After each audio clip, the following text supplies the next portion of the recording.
Pérolas do meu coração. Prontas para nova fase? Prontas para nova fase? Eu tô. Ou acho que estou. Jesus está nos preparando para essa nova fase. Bom, capítulo 3, versículo 10 diz assim: Vem agora, pois, e eu te enviarei a Faraó para que tires o meu povo do Egito. Então Moisés disse a Deus: Quem sou eu que vá a Faraó e tire do Egito os filhos de Israel? E disse: Certamente eu serei contigo, e isto te será por sinal de que eu te enviei. Quando houveres tirado este povo do Egito, servireis a Deus neste monte. Então disse Moisés a Deus: Eis que quando eu for aos filhos de Israel e lhes disser: O Deus de vossos pais me enviou a vós, e eles me perguntarem qual é o seu nome, que direi? E disse Deus a Moisés: Eu sou o que sou. E disse mais: Assim dirás aos filhos de Israel: Eu sou, me enviou a vós. A gente conhece esse contexto, né? Bem conhecido. Quem não conhece já ouviu aí em alguma escola bíblica, né? Até mesmo infantil. Bom, Deus escolhe Moisés antes mesmo de nascer. Faraó manda matar os recém-nascidos, meninos, um período de opressão política, perseguição. E período de opressão e perseguição é um período desafiador. E nesse período de perseguição, o povo de Deus crescia. O povo de Deus prevalecia, diz o texto, né? E Deus escolhe Moisés para um propósito de libertação do povo da mão de um opressor. Deus está escolhendo naquela geração para livrar da mão de um opressor. Durante Pérolas nós oramos muito pela família. Durante Pérolas você foi ministrada. Durante Pérolas, né, Deus falou muito ao teu coração sobre questões espirituais da sua geração. E essa palavra se encaixa nisso que foi ministrado à tua vida, né? Deus te levanta e te levanta aí, nessa terra cheia de desafios, nesse ambiente desfavorável, diante de tantas questões difíceis, né? Para ser, de fato, uma libertadora, né? De um opressor. Opressores espirituais que mandam ou tentam mandar no território achando que é dele. Isso existe, né? E isso é sério. E no meio do povo de Israel, isso vai acontecer aqui. Por 3 meses nós sabemos que a mãe de Moisés consegue esconder o menino, mas quando não dá, ela coloca no rio. A filha de Faraó leva o menino para casa. Só estou recapitulando para você entender. Moisés cresce, diz o texto, já grande, né? Ele vai continuar a história. Só que não é porque está grande que amadureceu. Tem muita gente que só cresceu na estatura, mas não amadureceu, né? Moisés já está grande, mas ainda precisava amadurecer. E o que me faz apontar para essa verdade é o fato de Moisés matar um egípcio, apartando uma briga ali de hebreus, escondendo o que fez. Quando Moisés esconde o que faz, e quando Moisés se envolve numa briga que não é dele, ele está mostrando aquilo que o texto mesmo está dizendo sobre ele. Entende? Está mostrando, de fato, o que o texto já está dizendo. Ele está grande na estatura, mas ainda não amadureceu o suficiente para continuar caminhando nos propósitos de Deus. Deus tem um propósito: libertar o povo de um opressor da época. Só que enquanto ele está caminhando nesse propósito, ele também descobre que a identidade dele naquele período não é de maduro, não é de alguém que alcançou uma maturidade em Cristo, mas alguém que precisa aprender no deserto. E às vezes a gente reclama de deserto. quando na verdade a gente precisa entender que desertos são suficientes para o nosso crescimento e maturidade na vida cristã. O crente cresce no deserto. O crente amadurece no deserto. Moisés esconde na areia. Moisés aparta uma briga e diz: estou bem matando. Moisés aparta uma briga, mata e esconde. Moisés ainda é sanguíneo. Moisés é carnal. Moisés ainda ele é expansivo, sabe? Moisés ainda ele não tem controle das suas emoções. O fruto do Espírito ainda não está sobre a vida dele, mas ele é um homem de propósitos. Deus tem um propósito na vida dele. Não é porque você não amadureceu, não é porque alguém não amadureceu, né, que não exista propósito sobre aquela vida. Tem propósito, mas ainda não amadureceu. Tem propósito, mas ainda tem que alcançar alguns lugares para crescer. Tem propósito, mas ainda precisa de um deserto. Tem propósito, mas ainda precisa chorar no deserto. Tem propósito, mas ainda existe uma necessidade de esperar nesse deserto e de aprender nesse deserto. Como pode apartar uma briga e achar que tá tudo bem, matar uma briga, matar depois de uma briga e achar que tá tudo bem? Para quem não amadureceu, guarda isso. Para quem não amadureceu, alguns gestos são normais. Para quem não amadureceu, algumas coisas são comuns. Para quem não amadureceu, algumas coisas são simples, são fáceis de serem entendidas. Quando na verdade quem está olhando de fora está entendendo. Precisa do deserto. Moisés, podia ser agora a virada da sua vida, mas ainda precisa de um deserto. E a gente não quer alcançar, né? A gente não quer estar nesse lugar de aprendizado. Mas Deus nos conhece. Deus sabe quem a gente é. Enquanto minhas atitudes forem carnais, eu só me tornei grande, de estatura. Tem que crescer. Enquanto as minhas atitudes forem emocionais, eu tenho que crescer. Enquanto as minhas atitudes forem tomadas, sabe, sem pensar, por impulso, tem que ainda crescer. Como é que sai de uma situação dessa achando que é normal? Como se não tivesse acontecido nada. E Moisés sai desse cenário depois de ter matado, achando que não aconteceu nada. Só que deixa eu te dizer uma coisa. Deus viu. Tem alguém aqui recebendo nessa live? Deus viu. Tá aqui, Pérola. Deus vê. Você pode escrever aí para eu ver que você está comigo? Deus vê. Deus vê. Deus vê escondendo. Deus vê matando. Deus vê. Deus vê. E Ele viu. Enganar o próximo é fácil. Difícil é explicar para Deus depois. Como que explica para Deus agora por que matou?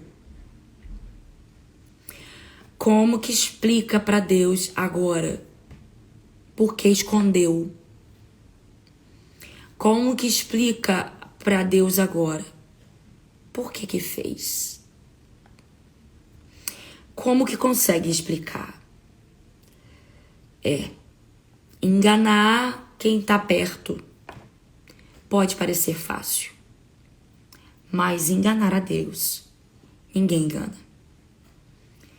Porque quem cresceu na estatura e não amadureceu, engana até o próximo. Mas tem que explicar para Deus depois. Tem que explicar. O que ele não imagina é que o que ele se esforçou para esconder, alguém também viu. Se esforça para esconder e alguém também vê. É ilusão achar que pode escapar por muito tempo. Não pode. Aí, olha só o que diz o versículo 14. Olha o que diz o versículo 14. Estou antes um pouquinho do texto que a gente leu. Versículo 14. Quem te tem posto a ti por maioria e juiz sobre nós? Pensas matar-me como matastes o egípcio? Então temeu Moisés e disse: certamente este negócio foi descoberto. O que Moisés está dizendo? Certamente esse negócio foi descoberto. Aí sabe o que vai acontecer depois disso? O jeito é fugir. O jeito é fugir. E ele foge para o deserto. Só que essa fuga de Moisés, né? Para onde ele vai, né? Para a terra de Midian. Ali ele vai ser tratado por Deus. Tem gente fugindo, até mesmo da presença, achando que não vai ser tratado por Deus. Que Deus só trata no ambiente favorável à presença. Deus está em todos os lugares. Deus está em todos os lugares. E eu não sei qual é o lugar que alguém escolhe para fugir. Mas Deus também trata nesse lugar. Deus trata no lugar da fuga. Deus trata no lugar da fuga. Ele vai para Midian e Deus vai tratar dele lá. Então, a gente vê agora o Moisés que tinha tudo, que tinha palácio, que tinha comida, que tinha água, que tinha pessoas ao redor fazendo o que ele pedia. No tratar de Deus não tem mais. No tratar de Deus não tem palácio. No tratar de Deus não tem favorzinho. No tratar de Deus não tem comida boa na mão. No tratar de Deus tem que plantar para colher. No tratar de Deus tem que ir para o sol quente. No tratar de Deus tem que pedir por favor. No tratar de Deus tem que dizer obrigada. No tratar de Deus tem que pedir emprestado. No tratar de Deus tem que abaixar a cabeça. No tratar de Deus tem que servir alguém. Tem que aprender a ser educado. No tratar de Deus tem que aprender a falar manso.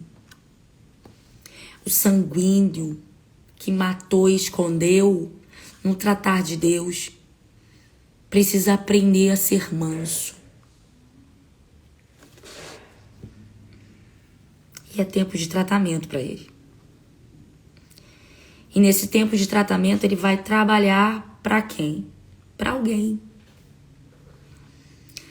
No tempo de tratar de Deus, do tratar de Deus, tem que economizar. Tem que fazer conta. No tempo do tratar de Deus, tem que fazer cálculos.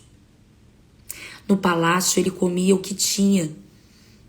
E o que tinha era tudo bom na mão. Mas no tratar de Deus, ele tem que calcular. Para aí, deixa eu comer isso aqui hoje, porque esse aqui vai ficar para amanhã.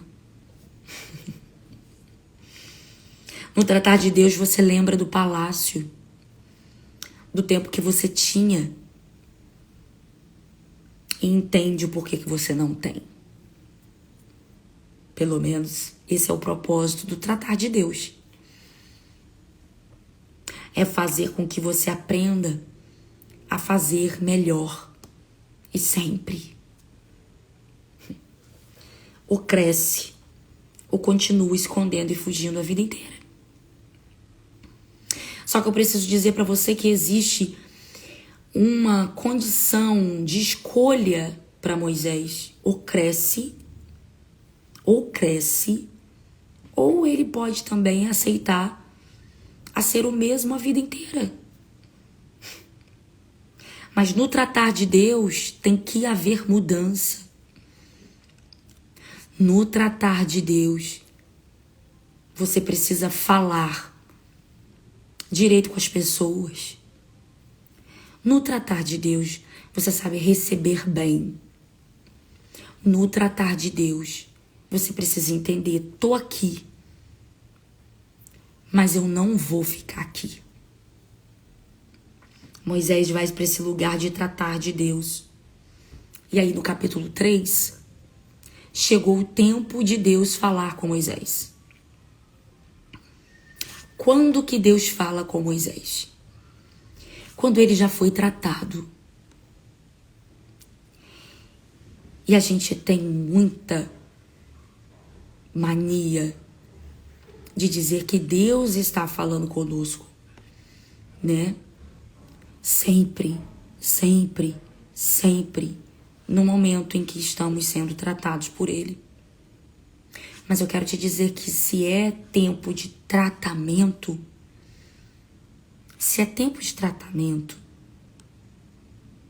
ouça mais e pratique mais do que ficar falando o que Ele fala com você. Porque Deus está à espera, nesse período de tratamento, de ver que você está praticando aquilo que Ele tem falado. Porque no momento do tratamento, Deus fala. No momento do tratamento, Deus fala. Deus falou com Moisés. Só que agora no capítulo 3, chega a hora de Moisés ter uma experiência sobrenatural com Deus, que é o capítulo da sarça ardente que você conhece. Só que quando Deus vai se apresentar a Moisés no capítulo 3, diz o texto, que ele estava apacentando rebanho de Jetro, seu sogro. Está trabalhando para o sogro. E para ele está tudo bem. Porque ele está sendo tratado. E ele sabe cuidar daquilo que não é dele como se fosse dele. Aí chegou a hora. Chegou a hora de Deus falar, cuidar e tirar Moisés desse cenário e começar a fazer uma obra através de Moisés. Que hora é essa? A hora que Moisés mostra a Deus que ele aprendeu tudo aquilo que Deus estava falando no tempo do tratamento. No tempo do tratamento, Moisés precisou aprender a cuidar de cada ovelha como se fosse dele. Sabe? No tempo do tratamento, Moisés não poderia dizer assim, só cuido do que é meu. Eu vou deixar as ovelhas de Jetro magras, mal cuidadas, porque não é meu. E aquilo que não é meu, eu quero que acabe. Isso é comportamento de quem não foi tratado. Existe uma diferença nas atitudes de quem foi tratado e quem não foi. Existe uma diferença de quem foi tratado e quem não foi. Não espere ver igualdade no comportamento de todos, porque uns receberam o tratamento e quiseram o tratamento de Deus, outros não. Outros não. Nem todo mundo vai ter o mesmo comportamento, porque nem todo mundo aceitou ser tratado. Moisés aqui estava onde? Cuidando das ovelhas do seu sogro. Cuidando de qualquer maneira? Não. Cuidando como se fosse dele. E aí Deus vai se revelar. Quer que Deus se revele a você? Quer que Deus se revele? Precisamos tirar de nós toda pretensão egoísta, todo olhar maldoso, tudo aquilo que nos faz ser pequenos como pessoas e aprender com Deus o que Ele quer que façamos. Moisés vai ter uma experiência com Deus ali, quando passou pelo tratamento de Deus. E é aí que começa a grande história do libertador de Israel. A grande história que Deus tem na sua vida como libertador desta terra, desta casa, desta geração, de onde quer que você foi plantada, vai começar a partir do momento que você começar a praticar tudo, exatamente tudo que Deus já te disse. Tá aqui comigo, mulher? Eu sinto a presença de Deus aqui, pérolas, porque tudo que Deus quer é começar a obra que Ele tem na sua vida. Para alguns nessa noite Ele diz, já comecei. Para outros Ele diz, pratica mais um pouco. Pratica mais um pouco. Para uns Ele diz, eu já comecei essa obra. E você pode ver e perceber os sinais de que Ele já começou essa obra. Para outros Ele diz, pratica mais um pouco. Tudo aquilo que Deus te disse no seu deserto. Eu tenho certeza absoluta que nesse deserto aí, Deus já falou o suficiente para você praticar. Amém? Que Deus te abençoe. Já tô com muita saudade. Pensa nisso, tá? Pensa nisso. E a partir de hoje, eu vou estar sempre aqui, aparecendo, com lives como essas, bem rapidinhas, mas com palavra e com peso da palavra. Não esqueça, Deus tem uma grande obra para fazer na sua vida, de libertação, nessa terra aí que você foi plantada, seja área geográfica, seja casa, seja geração, família, trabalho, mas para que Deus comece a fazer, precisamos ouvir e praticar tudo que Deus está ensinando no nosso tempo de tratamento. Que tempo é esse? O nosso deserto. Pensa Pastor, eu já passei por um deserto. Já não tô mais. Pensa. Talvez faltou praticar. Porque morar no deserto você não vai morar. Deus cuida de você e sabe que você não aguenta muito tempo. Pensa em tudo aquilo que Deus sempre quis que você aprendesse. Prática. Porque vai começar a boa obra do Senhor. Fico por aqui, meninas. Que Deus abençoe. Muito bom falar com vocês. Povo de Deus, tá? Tem um monte de gente aqui. Povo de Deus. Que Deus abençoe. Foi bom ver vocês aqui. Consegui ler alguns nomezinhos. Tá bom? E volto na continuação dessa palavra na hora certa. Que horas é essa? A hora que Deus quiser.